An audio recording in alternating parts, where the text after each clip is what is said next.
Party ഒന്നിച്ച് മുന്നോട്ട് പോകേണ്ട കാലമല്ലേ. നമ്മളെ പാർട്ടി പ്രവർത്തകർ കഴിഞ്ഞ 10 കൊല്ലക്കാലമായിട്ട് അവരുടെ കഷ്ടപ്പാടുകൾക്കും വേദനകൾക്കും ഒരറുതി വരുന്ന തിരഞ്ഞെടുപ്പ് ഫലമാണ് കേരളത്തിലുണ്ടായത്.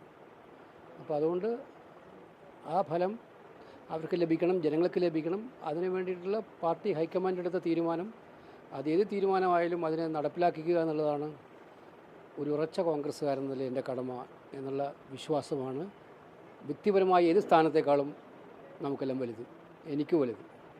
അപ്പോൾ അതിന് ഉത്തരം അത് തന്നെയാണ്.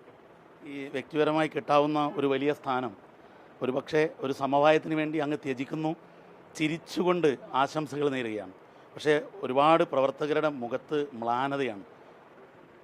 അത് പ്രവർത്തകർക്ക് എന്നോട് സ്നേഹമുണ്ടെങ്കിൽ അതിനെ പ്രത്യേകമായിട്ട് എൻ്റെ പ്രവർത്തനങ്ങൾക്ക് അംഗീകാരമാണ്, അതിനെ ആ രീതിയിൽ കാണുന്നു. പക്ഷെ പാർട്ടിയാണ് എല്ലാം. പാർട്ടിയാണ് നമ്മളെല്ലാം എവിടെയെങ്കിലും എത്തിച്ചിട്ടുണ്ടെങ്കിൽ അത് എത്തിച്ചത് പാർട്ടിയാണ്. ആ പാർട്ടിയുടെ നന്മയ്ക്ക് വേണ്ടിയിട്ടുള്ള പ്രവർത്തനം നടത്തുക എന്നുള്ളതാണ് ഞാൻ പഠിച്ച പാഠം. ആ പാഠം തെറ്റിക്കില്ല. അപ്പോൾ ഏതെങ്കിലും ഒരു പ്രാവശ്യം നമ്മൾ ആഗ്രഹിച്ചത് കിട്ടിയില്ല എന്ന് വെച്ച് പാർട്ടിയെ വിഷമത്തിലാക്കുക എന്ന് പറയുന്നത് അജണ്ടയിലേ ഉള്ള കാര്യമല്ല.